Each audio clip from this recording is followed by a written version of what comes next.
For this year's staycation with Cookie and Hunter, we went to a pet-friendly private villa just 2 to 3 hours away from Manila, Balay Sabina.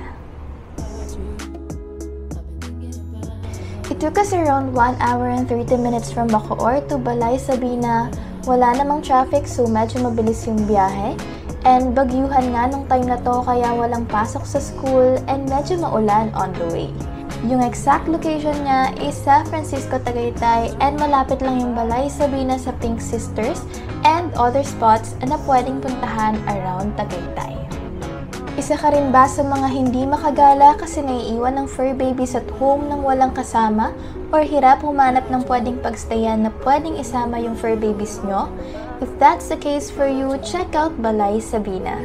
2 to 3 hours lang from Manila pero syempre depende pa rin sa traffic. It is a pet-friendly private villa in Tagaytay with one big pool and a jacuzzi. Sobrang spacious ng place kaya kung may mga kasama kayong pets, ma-enjoy nilang tumakbo dito sa villa. This is their jacuzzi na pinapainit around 6 p.m. to 9 p.m.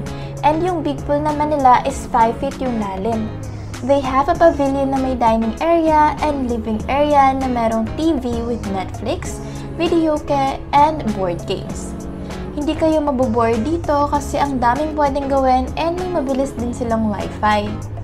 Sa kitchen naman nila, kumpleto na lahat. May stove, microwave, toaster, ref, coffee maker, water dispenser, and grilling area. Wala lang silang uling kaya buti na lang may dala kami.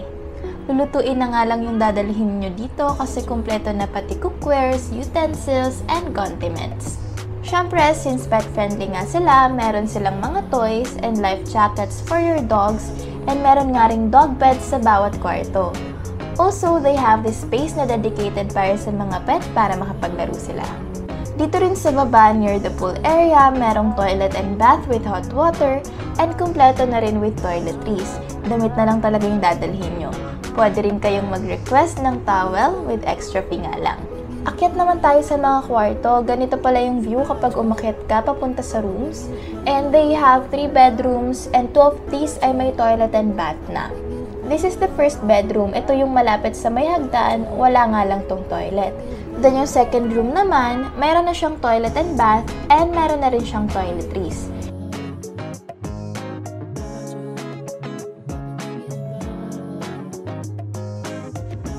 Then yung last room naman, yung master's bedroom, may toilet and bath na rin.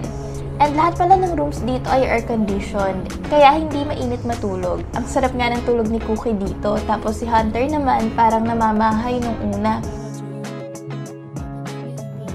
Sa taas din, merong spot na super aesthetic na pwedeng pang IG. Nung day 1 namin, pinakawalan nga agad namin yung 2 aso para makatakbo sila. Wala kasing ganitong kalaking space sa amin kaya hindi sila nakakatakbo. Pabalik-balik nga sila sa may garden area and sa taas din. Nung una nga ay naamoy-amoy pa nila yung buong place, feeling ko nga rin naaamoy nila yung ibang mga aso na pumunta dito. Nakakatawa how pet-friendly this place is, wala talagang restrictions sa mga pwedeng gawin ng pets dito as long as hindi nila masisira yung mga gamit at hindi dudumi at iihi sa mga kama. Takbo nga ng takbo si Hunter tapos iniikot nila yung buong pool. Pwede rin mag-swimming yung mga aso sa pool kaya meron silang life jackets for dogs dito mismo sa villa. Nung gabi na, pumasok na yung staff nila para painitin yung jacuzzi. Sabi ko nga bukas na ako mag-swimming pero nakaka-tempt yung jacuzzi kaya napaswimming din ako. Most of the time nga sa jacuzzi lang kami nagbabad kasi ang sarap mag-swimming pag mainit yung tubig. Medyo malamig din kasi yung tubig sa big pool. Nag-attempt nga ako na mag-swimming sa big pool para lang matry ko kung malamig nga ba at kung malalim ba. And ang lamig nga dito kaya saglit lang ako tapos lumipat ako ulit sa jacuzzi. Hanggang leeg ko nga rin yung tubig dito kasi 5 feet tong big pool.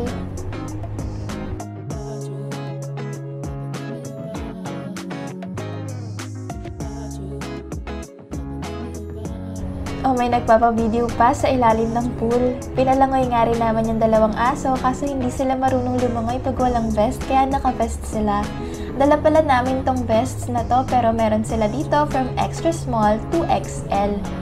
Sa jacuzzi lang sila lumangoy kasi madaling lamigin si Cookie. Nagbabad nga lang kami hanggang 8 PM kasi nag-dinner na kami after. Then, 9 PM pa pinatay yung jacuzzi pero nag-shower na ako. Ang lamig kasi pag ahon galing sa pool. Ang galing pala ng blower nila dito, pang pet talaga. Yung ginagamit na pang groom, akala ko yung pang buhok. Ayaw pa naman ni Hunter nito kaya galit na galit siya. Yan kasi yung pinakaayaw niya pag ginagroom siya, yung iba-blow dry na siya. Napagtripan lang din namin galitin si Hunter. Sa isip niya siguro, pinag-swimming na nga siya, iba-blow dry pa. The next day naman, maaga kaming nag-swimming. Marami kasi kaming time today. Nakapag-video kaya at Jenga nga rin kami.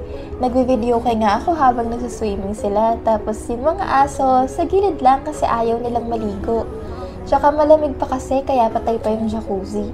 Yung mga wala pang 5 feet dyan, ng height gilid-gilid lang baka malunod. Tinalo pa ng isa lang ang paa, nakakalangoy.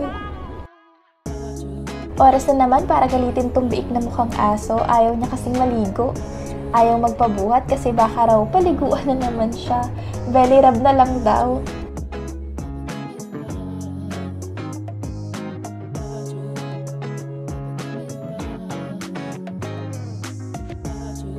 Third day is checkout day, tapos wala pala akong salamin kaya dito na lang ako sa phone. Sino ka naman dyan sa dami ng arte, uuwi lang naman.